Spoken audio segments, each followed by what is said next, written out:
Possession crucial from this. How much longer will the referee allow? Dublin lead by a point, and there's the whistle. It's over. It's over. We earned it by winning the last 2 matches on the road, and that's not going to be taken away from us. But what I love in hurling, I love players that will never give in. He hits it. He hits it. It's over the bar.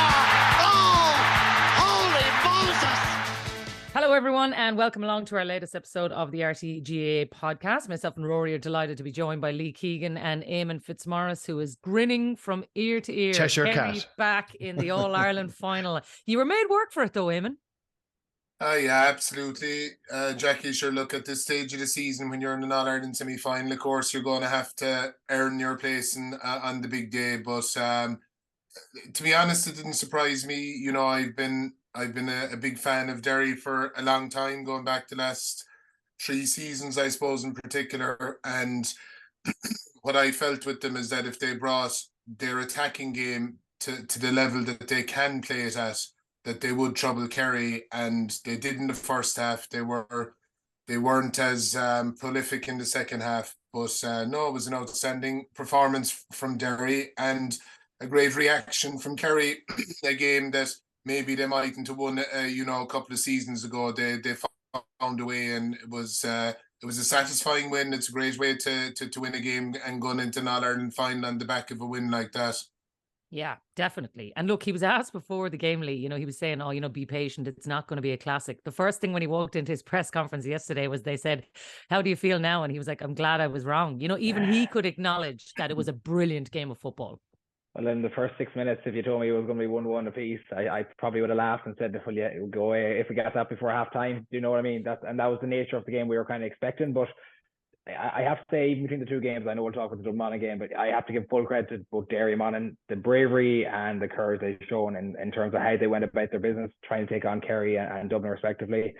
More so probably Derry, because they had to change so much. And I know we've been praising about their attack and play all going together, but I love the way they were kicking the ball, they were going direct. And I thought Garrett McGuinness in particular was sensational. He went down the throat of Kerry on numerous occasions. Could have finished the game with 3 goals, sorry. So, but on Éamonn's point, I think for Derry, I thought first half they were sensational, kicking 111, and they looked really in the driving seat. And it's funny, Éamonn, I actually thought they created some brilliant chances second half. I just don't think they had the clinical finishing that we associate with the first half. Even if one key moment I looked at yesterday was Ethan Doherty had a chance to put them 3 up before Kerry went on the 5 in a row, 4 in a row blitz. If that goes over, you're potentially looking at a different game. And people are quick enough to talk about the Joe McQuillan incident around Stephen O'Brien. I think take that out of play. I think that's one moment, but I don't think it dictates the game. I think if Derry take 2 or 3 more of those chances in the second half, we could be sitting here this morning discussing a different outcome. But just to go on the whole positive, I think the game was a brilliant advertisement. I could watch that game every day, and that's what we associate with football: open, attacking football, players playing with positivity, risk, and just going for the jugular. And what more can you say about Kerry? I suppose, as Éamonn alluded to, the reaction, and with that guy in the full forward line, he's just unstoppable when he gets into that form. Yeah, I do feel for Derry though, Rory. They've got to be thinking they threw the kitchen sink at Kerry. Lee is right. If they put that ball over the bar, that's 9 minutes to go and they're 3 points up. Completely different game. I think they will feel this morning, God, they really missed a massive opportunity to be in an All-Ireland final. Huge, Jacqui. They only leave out the Shane McGuigan free at the end. They only kicked 3 points really in the second half when it mattered. Only 2 points from playing the whole of the second half. That's not going to be good enough to win All-Ireland semi-finals. And they can bellyache all they want about Joe McQuillan and decisions here and there. I just felt that and the gas thing was they created a huge number of goal chances as well in that second half and just didn't take any. Shane Ryan was outstanding, by the way. Shane Ryan was one of the candidates for man of the match for me. Now I know it's very hard to take it off David Clifford when you score 9 points, but it's I don't know how many saves did he kick a point as well. A beautiful score himself from play. Goalkeepers kicking points from play is just nobody bats an eyelid at that anymore. I find that extraordinary. That's because none of them play in goal. I think Shane Ryan is a corner forward, is he, for his club? Is he, Éamonn? Yeah, he does. Yeah, he plays. He got man of the match in the All-Ireland intermediate final in last January for Rathmore, playing full forward for Rathmore. So yeah, he has He has the ball skills. Yeah, I just think it'll definitely feel like an opportunity missed. Like, you do have to bear in mind as well, their age profile and some of their key players will drift on another year when they go back to try and face into a Division 1 league campaign with a very small squad. That has to be goal number one for Kieran Mina or whoever happens to be in charge, is to put more depth, because you could see the tank was emptying towards the back end. Conor Glass had one of his quietest games all year, but not surprising given the program that man has gone through from Glen all the ways through to the All-Ireland semi-final. I don't think he's had a break in maybe 8 or 9 months. The one, and look, you go back into a Division 1 campaign, it'll be their first time in Division 1 for a few years. They'll then face back into Ulster, and then they'll have to do it all over again in All-Ireland. So it feels an awful long way back right now for them, given the chance that they had yesterday. That's going to really hurt them, I suppose. They did have Kerry there for the taking. Kerry didn't really play well, certainly in that first half, but recovered. And it sets up some All-Ireland final now. Rory, can I just say, even on that point, I think I mentioned to you yesterday, what was probably, it's going to be really disheartening for Derry was their performance, and we questioned their Croke Park mentality, try and get that big performance. You take their semi-final against Galway last year and how poor they were, and this year they nearly had the perfect game plan. Yeah, second half kind of skewed away, but yes, that's going to really hurt them because they did so much right for so long and really troubled Kerry for huge periods. And like, if you look at the whole game as a full, Kerry got the best of themselves probably for 4 to 6 minutes towards the quarter four, and they still pulled away and towards the end. So I think, yes, Kerry will be delighted, and there's so much to work on for 2 weeks' time, but Derry will leave yesterday with so much heartbreak because they did so much right for so long. Would they not say, though, that they... Sorry, Rory, I was going to say, would they not say, though, that they did get a performance? You know, like, the thing is, last year they didn't perform at all, and they were, like, disgusted with themselves that they didn't have the Croke Park thing. But actually, yesterday, you would argue they were the better team. They just didn't win. And I think that's why it's going to be so hard for them to pick themselves up, because they did so much right. And all the talk for the last couple of weeks is around this Dublin Kerry final, which has materialised, of course. But I mean, Derry went in there on the back of a really poor quarterfinal performance against Cork. So I think they're in a really good position, a really dangerous position for Kerry when they're facing them. So as I said, Derry did so much right for so long, and they maximised everything. And as probably Rory said, they probably just ran a bit of steam towards the last quarter. And that's why it's going to be such a hard couple of weeks and months of reflecting when they look back in that game and think of the chances they had, the opportunity missed, and potentially an All-Ireland final at stake for them. So, but full credit to them. Listen, they went for it, and that's all you can ask for a team, but they will believe, yes, they were really gutted. Why did Kerry sit off, Éamonn? Why did they hand Derry so much possession, certainly right up until, we'll say, that last quarter? I mean, it just seemed to me, like, given how economical they are with the ball, why wouldn't they have forced them to maybe get the kickouts into a more contestable zone and make that a bit more of a contest? I mean, would there be a sense that they maybe feel they might have had an edge on midfield? I don't know. Possibly, I'd say, Rory. Look, I think there was a bit of scar tissue possibly from the game in Killarney against Mayo when Kerry did go after Colm O'Rourke that day, and Matthew and Diarmuid O'Connor, Jack Carney, they had a field day that day in Killarney, and Kerry were very open and vulnerable. So I think there was a bit of an element of that they weren't going to be getting caught wide open at the back. And they know with Conor Glass and Brendan Rodgers that they are very strong in the middle of the field. But I think after the performance of Jack Barry and Diarmuid O'Connor yesterday, it'll give everyone a bit more confidence in terms of going into the final and going after Cluxton, you know, in stages and trying to take the game to Dublin. But I think that when Kerry had to go after the game, it suited them. And, you know, after half-time, they were more aggressive all over the pitch. They were tighter. They were contesting everything. They were putting pressure on the Derry passes. In the first half, it was on Derry's terms. And, you know, not to labour the point, I think that when Derry looked back at it, Kieran even said it himself afterwards, they felt that they had the perfect game plan, which they had, but it's about executing it. And in that second half, you know, in a kind of a close enough period, Conor Doherty had a wide, Ethan Doherty had that wide, Kieran McFall had a wide, Gavin White had a great block on Lachlan Murray, Niall Lachlan had a wide. Outside of the goal chances, you know, that they had those points that they should have been chipping in the first half. their accuracy from play was 75%. In the second half, it was 21%. Yeah. And that was the difference, because the thing with those scores was, as they were tiring, those scores would have given them energy and would have given their support energy, whereas it was the opposite that was happening. They needed energy, and instead it was being sapped out of them. And you could see Kerry, growing into the game. But look, right up to the end, it was fine and hairy from a Kerry perspective. It was just, I think they just had that bit of know-how and experience built up from last year, how to get it done coming down the stretch. But when Jack and the lads look back on it, while they'll have been delighted with the resilience and the know-how to win the game, there's a lot to work on for the final as well, and they'll be well aware of that. Yeah, I tell you said it was hairy. I was watching it in the box. We went into Croke Park with the lads. I had Tomás O'Shea on one side of me, the gooch behind me. Poor Damien Comer, who'd never sat in the studio, had to listen to the two boys. I thought they were going to go over the hoarding. They were roaring so much. I think he was like, Jesus, is this what it's always like? I was like, no, it's just when Kerry put themselves in this position. It's a bad sign. It's a bad sign. Gooch is getting animated. Oh, he was. But I tell you, that'll give you a sense, though, Lee, of the like how fearful they were that it could have slipped away. Because Éamonn is right. If Derry took their chances, that's one thing. But I think what was most impressive by Kerry is who stood up. Clifford is not only just kicking outrageous scores, which he does for fun, but he's also back in his own half, collecting ball. He's right on his own end line, at the dying minutes of it. It's those old dogs who were in it, who are really like coming through, like the Stephen O'Briens or whatever as well. It was a lot of the Kerry key leaders who did really stand up too.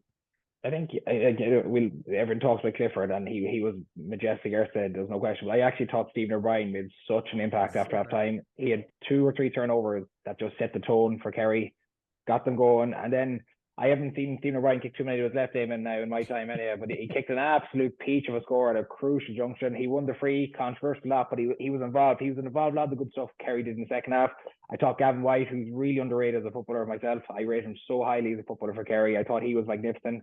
And even the ball, the one thing I like with Gavin, like he could have played safe. He's seen Sean O'Shea make a brilliant run. I don't know who was marking him, but he gave that 30-40 yard pass, and that was kind of the seal in the game. I think Shane Ryan is one of the top keepers in the country. So they got really top performance, some of the key guys, with a lot more to give. And I thought Sean O'Shea yesterday as well, his last 2 games have demonstrated how key he is to Kerry. If he's not firing the way he is, I think Kerry struggle a bit. I thought he was brilliant in the stretch as well. So a lot of their key guys stood up when needed. And I think the biggest impact was their bench again. And David Clifford mentioned that we said Derry are very slim in terms of what they have coming off, and they're probably retiring because they keep using the same guys, the same minutes. So I thought Kerry's bench made a huge impact. Tony Brosnan probably a bit disappointed. He had 2 shots that he will be disappointed, and that could have maybe given less game time for 2 weeks' time. Michael Burns come on, did well, got on a bit of ball. So they had lads that made big impacts at big stages. So that's a huge plus to them. But again, I think you take Clifford led that team. I mean, he's just absolutely. I mean, Chris McKay for me is one of the best man markers in the country, and still couldn't get tight enough to a guy of that caliber. And I think the higher the caliber for Clifford, the better he wants to play. Not only just in the attack in front of you mentioned, Jacqui, he wants to get back, he wants to have his team, he wants to lay down a marker, he wants to be the leader of that team. And yesterday he just epitomised everything that's good about his game and why he plays for Kerry in that manner. And Jacqui, the one thing I'll say as well from a Derry perspective, it is very important too, because we've seen this through football history. And I'd say, look, yourself and myself, Jacqui, come from a county we know better than anyone, and I'm sure Lee will probably attest to likewise. Like, you kind of have to keep knocking on these doors before eventually one of them opens. I think, I don't know, was it in the middle of the noughties that Cork make 6 semi-finals and 3 finals, last 2 finals and 6 semi-finals before finally getting over the line in 2010. Lee was being in however many finals. You've got to keep, what would be a shame, and from a Derry perspective now, is that they would drift and that they would take this, and the team mightn't necessarily drive on. They've got obviously another minor All-Ireland in the bag. They won one as well a couple of years ago. The club scene is very strong, as we know, with Glen getting to club finals. So the foundations in Derry are fantastic for them to go on now and to really establish themselves at the top table, because the quality of player that they do have, they showed it yesterday. I wasn't expecting a good game. They basically proved all the naysayers and the doom-mongers like myself wrong, because they just, I mean, the quality of their play was just outstanding. I just felt that they did run out of juice, and I think putting a bit more depth into that panel for 24 would give them the platform to really drive on, because they certainly have the quality of player to get over that next hurdle, which is to make it into a final. Yeah, no doubt. They have the players coming as well, Rory. Like, exactly. That's what I'm saying. Yeah. They won 2 minor All-Irelands. They've, they had a good under 20 team this year, minus Owen McAvoy and Lachlan Murray. They could have probably gone further. So they've been doing well at schools again. So they've a crop of talent coming. So they will be a force over the next couple of years for sure. But they need more depth, Éamonn, wouldn't they? Wouldn't that be fair? Yeah, and that's the thing. Managing the transition from the underage into the senior setup now of those players is going to be, that work starts today. For I presume Kieran Mina will be staying there, because he's done a great job, and that work starts straight away. Deepening the squad. He even kind of half mentioned it himself afterwards without saying it baldly, but in terms of the S&C of those younger players and getting them ready to get up to that Division 1 standards, they need to be at it straight away. Yeah, I'd imagine they'd be begging him to stay. What about the other game then? When you look at that over the weekend, Lee, I look at Kerry Dublin final. I guess you're right. That's probably what the purists wanted, but you got to give credit to Monaghan. I know in the run up to it, it seemed like everyone in Monaghan was saying they're being patronised and nobody's giving them a chance. I think when it came down to it, they threw more at Dublin than maybe even Dublin were expecting on Saturday. Definitely. And I think Dublin kind of looked shell-shocked, to be honest, that, again, Monaghan were that brave, going man-to-man, pushing up and attacking them in the manner they did. It's funny, Jack, I don't think we were patronising in a sense, because if you go on statistics and form, I mean, it pointed plainly to a Dublin win. And you look at Monaghan's form, they were only 6-14 this year, scored very lowly, hung on in Division 1. So, I mean, it wasn't that we were patronising. We're just purely based on performance, and where Dublin were coming off a massive performance against Mayo. And it was a no-brainer to pick Dublin. So they pretty quiet all of us after the weekend in terms of what they did. And like, if you told me they were going to be 12-all with 10 minutes to go in the semi-final, again, you probably would have said absolutely not. I would have backed Dublin probably by 10 before the game, if I'm being honest. But like man have done all year, they shut us up. They went out about their business again. Same with Derry. I love the fact that man adapted to the game. They didn't just play this fail-safe, or they're setting up not to lose, or not even to win. So they went man to man. They were brave about everything, and they had goal chances. Again, we're talking about goal chances. Cluxton again has a clean sheet, but Monaghan cracked them open 2 or 3 times and had huge opportunities. And probably the biggest one was Ryan McNisty's in the first half. Listen, it was a great block by Fitzmaurice, but if it slipped the ball to O'Hanlon on the right hand side, that's a different game again. And we could have been again discussing something totally different here this morning. But just on some of their old war horses again, I mean, everyone has already talked about Manzi and his performance and what an absolute brilliant footballer he is. Again, he demonstrated why he has been one of the all-time brilliant forwards and one of the best kickers of a ball in the country I've ever seen anyway. So yeah, listen, they went out in their field, and that's huge testament to Vinnie Corey. He's been criticised. We've all said all year they're going to struggle, but yet they hung in there, and they're right in the semi-final. So they're considered one of the top teams again, because they're doing what they say every year and maximising what they have in the panel. He's done a great job with them, Éamonn, hasn't he? He has, and he's a great manner as well, Jacqui. Yeah. He's understated. He's smart as well, and that we've made the point before that they've adapted depending on the opposition. I mean, if you look at their performance in the Ulster, I think it was the semi-final that they played Derry, where Derry just picked them apart and absolutely put on an exhibition of attacking play that night. And then when they played them in the group stages of the All-Ireland series, where they drew, there was a massive change in Monaghan's approach and in the way that they played. And, to be able to coach that kind of flexibility into a group is testament to them. And they got so much right the last day. They needed those goal chances in the first half. They needed to take at least one of them to give themselves a chance to see it out. But as Lee said, when again, similar to the Kerry game, the Dubs always over the last 10 years or so, they have the big men to step up when the gun is to their head. And James McCarthy did it against Mayo. He was very good again the last night, but Brian Fenton, when the game was there to be won, he just grabbed hold of it. He was incredible. I mean, the point he got himself, where he went to ground and sprung up in one movement, he'd remind you of an NBA player, that he's huge, but he has this athleticism and flexibility and power that he was able to get up off the ground and drive it over the bar, and that set the Dubs in their way. That was a huge score. So they were excellent coming down the stretch, but they were led brilliantly by Brian Fenton the last night. Yeah, I wouldn't mind loads of them. Mohan was marking for that stage as well, and Mohan is no small man either, and he just fended them off and just whipped it over the bar brilliantly. Yeah, I thought it was a fantastic point, Éamonn. Great point. He was class. But like that's the point, Rory. Much like Kerry, Dublin were going to need that, because Monaghan threw something at them that they were not ready for. And it's no surprise that it was Fenton, McCaffrey, James McCarthy, these lads, because, if you were going to drag them over the line, you'd want lads who have a bag of All-Ireland medals in their pocket to be able to find a way to do it. And Michael Fitzsimons, I thought Michael Fitzsimons, particularly in that first half, I mean, I don't know what age that man is, so I just thought he was absolutely immense. He's a very clean player. Like, for an inside, somebody as a member of the inside full back line, he's reasonably Lee doesn't agree. Reasonably clean, okay, right? He does generally play the ball, not the man, I find, because I spent a lot of time watching him. I find him fascinating, because I'd say he must be 34.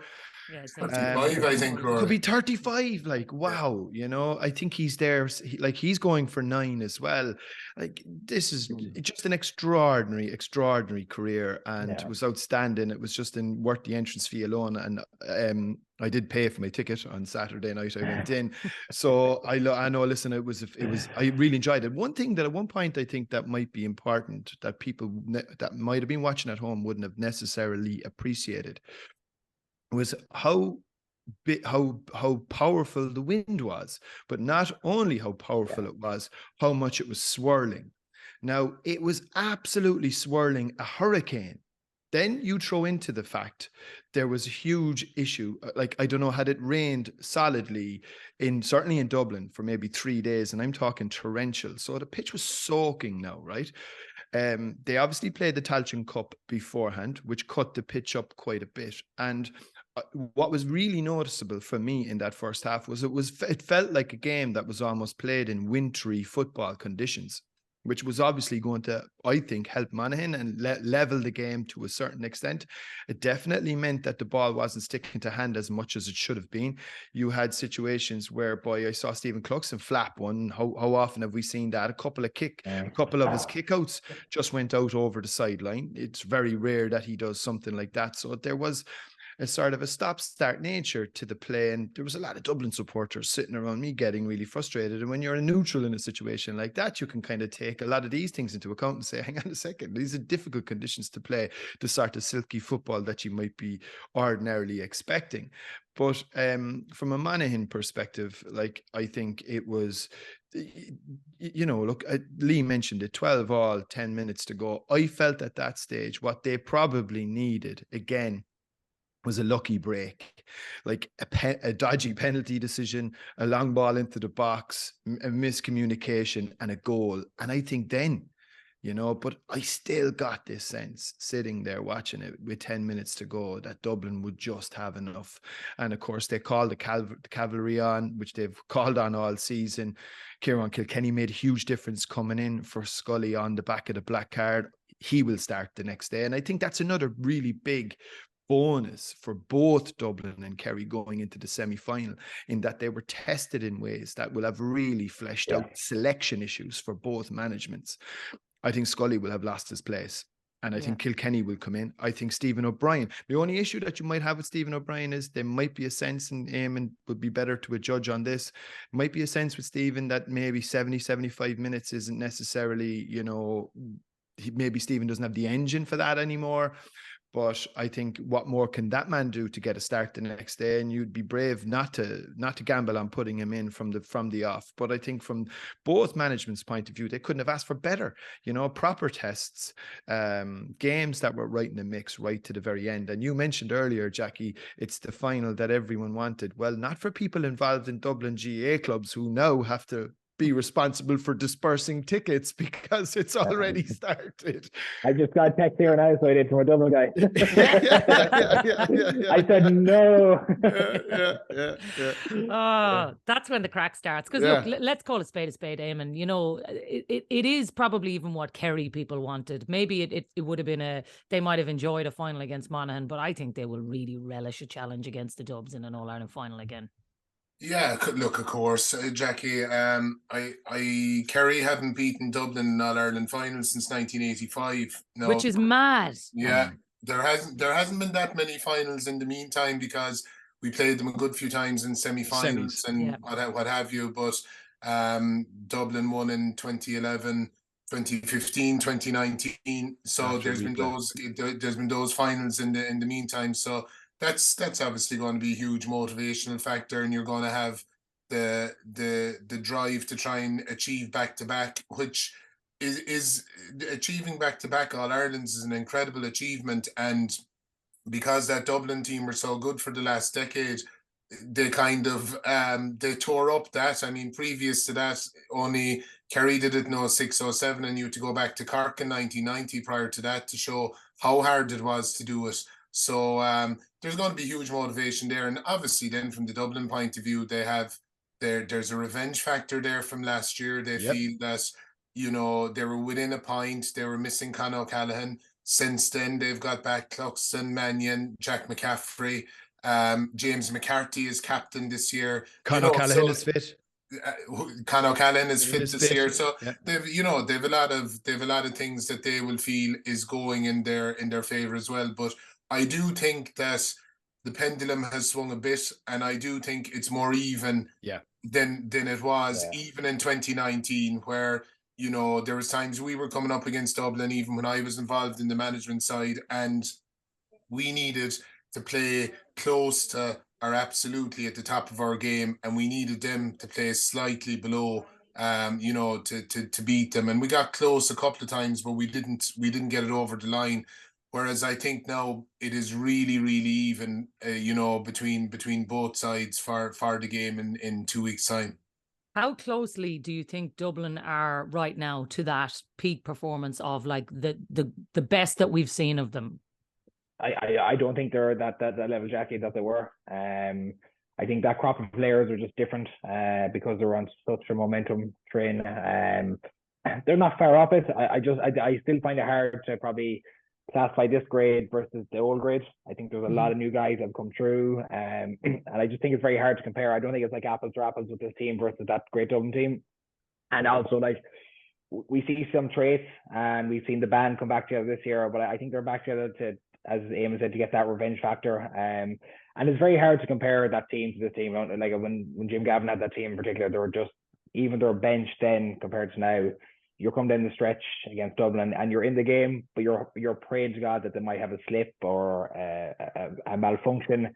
Them guys come on and they just arrive at home, and that's always been the difference. Where Dublin now, their bench is good, but it's not as stacked as what it was before. And I think Kerry know that now, and I do fully agree that I think the game is more even than it ever has been. And just on I suppose the motivation factors, you know, listen, I think from a Dublin perspective, a few of those guys who want to create history, James McCarthy, Fitzmaurice, you know, they will only look at the 9th All-Ireland.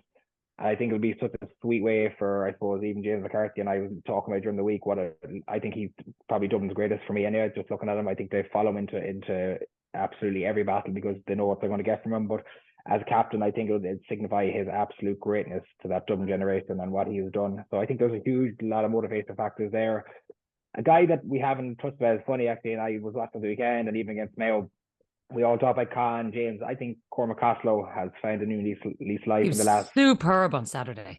Brilliant. I thought if you're looking for a guy to lead the line, like, I mean, some of his point taken on Saturday evening in them conditions was just phenomenal. And even against Mayo, it's only himself and Basquel in that first half that really hung on to Mayo and kept them in the game. And as a result, then they drove on. But I think Cormac Coslow's form has been really underestimated in the last couple of weeks. I think he's been absolutely brilliant. And it's given the likes then the Conor O'Callaghan's, the Kieran Kilkenny, Paul Manning, that bit of time away to I suppose, reflect on themselves. But Cormac Coslow's picking up a lot of slack for those guys at the moment. And it's going to be very interesting how he's going to go into the All-Ireland final in that form. Yeah. Look, that's one to watch. I mean, I also think the battle for Footballer of the Year, Rory, is just going to be great. Like McCarthy, Clifford have at it like this. Like, I do think we are going to get, maybe not a final for the ages. God hope we get the weather that will actually allow them to play football. But I think even for the battles of Footballer of the Year, these kind of things, we're going to be talking about some of these guys in that context as the greatest of all time. That's the great dichotomy of this final, in that you're going to probably see some incredible individual displays. But on the flip side of it, I think one of the things that makes it fascinating for a lot of the neutrals is there's big flaws in both teams as well. And I think that's probably that's probably played a factor in leveling out the playing field, so to speak, between the two teams. I mean, none of them have gone through the season. Obviously, Dublin haven't been beaten in the championship, but they drew with Roscommon. Kerry obviously lost to Mayo at home, and Dublin, as we saw during the league, kind of played in fits and starts in different times, lost up in Derry.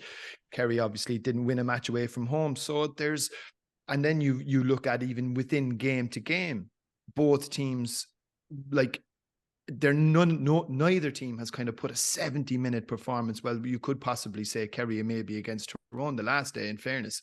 But even Dublin the first day out against Mayo, like for the first 20-25 minutes there was a sketchiness in their play. And there was similarly that again on Saturday night just gone. So I think that adds to the level of intrigue and what will probably feed into the build up in a big way, in that it makes it so difficult to call. I think there's a huge evenness there.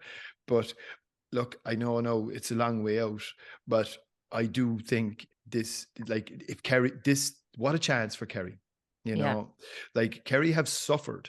Like, if you think, right, and I'd have a fair idea of Kerry football, Éamonn, a small bit of an idea, right? If you think that last year's victory over Dublin is going to sate the pain that Kerry have been inflicted over the last 15 years by this Dublin team, you're sorely mistaken, Jacqui. That will not suffice for Kerry. Like, they want more. Rory, I know the pain, don't worry. Yeah, they will want more. But likewise, Dublin are going to say to themselves, just like what Éamonn said, like, you know, like, we went out there, half a team, I know that's a bit an exaggeration, but we went out there last year and we were missing some big guys, and we still ran these guys to a point, and look at the way they celebrated, like, and they're coming back up here now. We'll show, look, it's just set up. It'll have all of the usual, you know, naysayers out there going, here's RTÉ again, bigging up Dublin Kerry, but it's the fixture. We do it for a reason. You know what I mean? It's the football and Gaelic. It's the fixture in Gaelic football, and whether the neutrals or when anybody else likes it or not, that's just a fact. Yeah. Éamonn, can I ask you one thing that Jack O'Connor raised yesterday? And you'll know this more than anyone from being on that line. He was talking about just the mayhem inside in Croke Park and how difficult it is to get messages on the field. And he was making the point afterwards that they should actually introduce a mechanism to be allowed to do it, so that you don't have to go Machiavellian on it and create your own ways of getting messages onto the field with getting fellas to go down or whatever.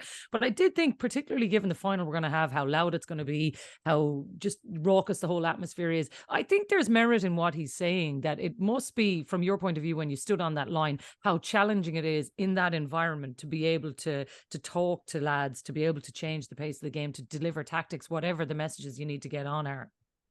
Oh, it's impossible, Jacqui. I saw Jack at one stage towards the end. I think he was trying to tell Body Clifford to come out and play centre forward. It seemed to be what he was trying to, just looking down from above at what he was trying to get in. He couldn't. He was roaring at them for a good 30 seconds, and no one heard him. Eventually, David Clifford was close enough to him that he heard him. But I think you have to come up with the mechanisms that.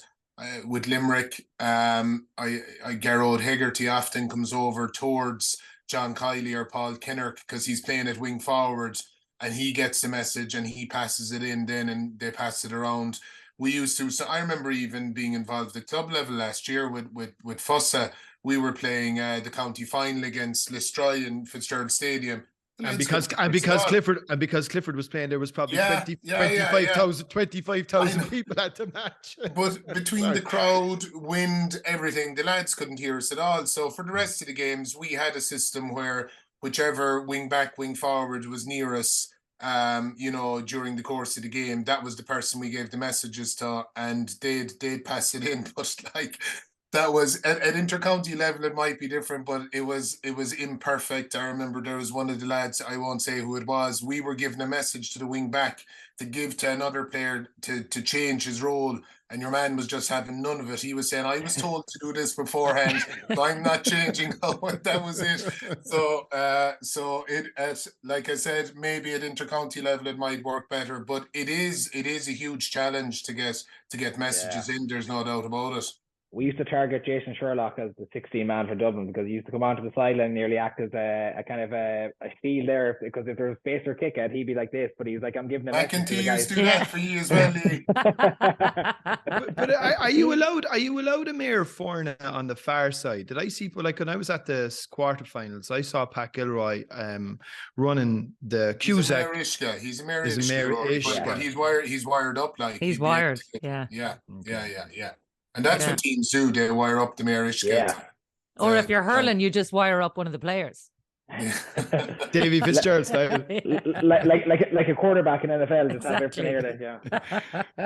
Right, come here. Before we finish up, just a quick word on the Tailteann Cup, which I have to say, Lee, was... I think in a lot of ways, maybe the elation of Meath took me by surprise a little bit. I was looking at Sean Boyle and Colm O'Rourke and just to see what it meant to them. I don't know. I knew, look, okay, this is an amazing win. It's great for Meath and everything. But I think the level of their celebration and how much it meant to them probably caught a lot of people by surprise.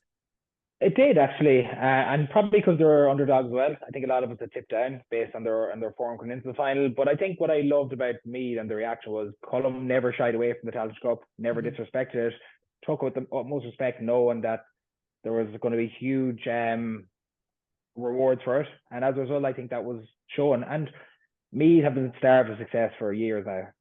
And I think I was so happy that they celebrated in the manner. Similar to Westmeath last year, it means a lot to a lot of people. And I think the reward for them now is they can go about their year now. Like, if you look where they were in Leinster this year, and how catastrophic they were in Division 2, nearly getting relegated, like their year was always on a knife edge, and as a result, after he put them out of their misery in Leinster. So I think where Colm was to get them where they are now, and the rewards are just brilliant. They're playing in Samguire next year. They can target Division 2. They can start bringing in more players now, and look at what they have from a depth point of view.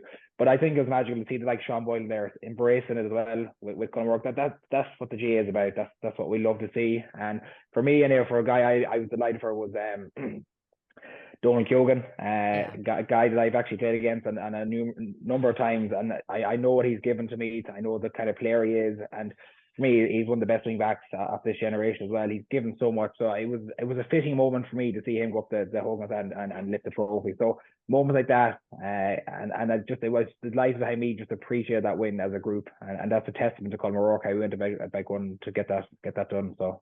Yeah, you'd be happy for him, Éamonn, in fairness, because, you know, he has been very honest about it, very open, convincing the players to stay around, and he's got the ultimate reward for it. Yeah, absolutely, Jacqui. And I think at times, of course, Down wanted to win it as well when they got there, but I felt the messaging from the Down camp was a bit more, you know, they felt like they wanted to be involved in the Sam Maguire competition. And of course you do, but at the same time, as Lee mentioned there, that when Meath were in the Tailteann Cup, they embraced it. But the development that will happen from now on as a result of the victory as well is great. And I'm not even talking about you know, on the pitch or in the gym. They're going to get a team holiday together. The bonding that comes because of that, the celebrations this week, again, the bonding that will come within the group because of that just makes the group stronger. And we saw that with Westmeath this year, while they were a bit disappointing in their league, you know, some of their league performances. We saw how tight they were as a group when it came to the championship and how close they were to progressing in the championship. So that's invaluable, and you know, it gives belief to the players in what Colm O'Rourke is trying to do as well. That he's, you know, when you win like that, it just increases the belief and the trust within the group. And while there might have been doubts earlier on in the year, and are we doing this right, and are we playing modern football at all, they proved that, you know, they had developed throughout the season. And then, you know, the ultimate performance and some of the scores they kicked in the second half were outstanding. And as Lee said, it was fitting that Donald Keegan was the captain as well, and that he got to go up the steps, because he has been an incredible servant to Meath. I think he's there going back as far as 2011. Same year as myself, Éamonn, yeah. And the guy that I play against regularly, and he always causes huge hassle. But just equally measured to them, like, not to disrespect or not to mention them, but like, Conor Laverty has done an absolutely sensational job with them this year. You know, you look at their 20 success at Ulster, you look at the campaign they had this year in terms of where they're going. That group is not going to go away. And I think he got really praised for the manner in which he allows his players to play his club as well. So he's getting the best of them. And they're going to be another force to be challenged with. You know, they had a really good Ulster campaign, beat Donegal. So a lot of really good positives for Down. Not the performance on Saturday, but one performance shouldn't dictate what they're going to, I suppose, build on for next year. So again, similar to Colm, it was a really tough rebuilding phase, but now they're starting to see the fruits of it now. And I hope they can push on next year and challenge for Division 3, have another good Ulster performance, and see where that brings them. And again, the players coming through that can hopefully add to that and bolster them up in the year to come. Yeah.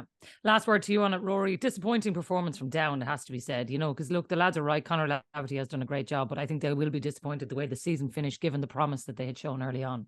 Big time. And I got in, I missed the first 5 minutes of it. So I actually missed a goal, but they replayed the goal on the big screen after we got in. And Jesus, what a terrible goal to concede. Now, it was a fluke, but to come back off a post and bounce off a knee. And I think that was a key score, because I think it was 1-3 to 6 points in a very, very poor first half by both teams. It should be said. Now, there's no point in dressing that up. No, having said that, it does go back to the point I was making earlier. The conditions were very hard for good football at that time of the day. It was, you know, it was like the middle of November, really. I mean, I was even thinking, were they going to switch the lights on? It was that dark and overcast.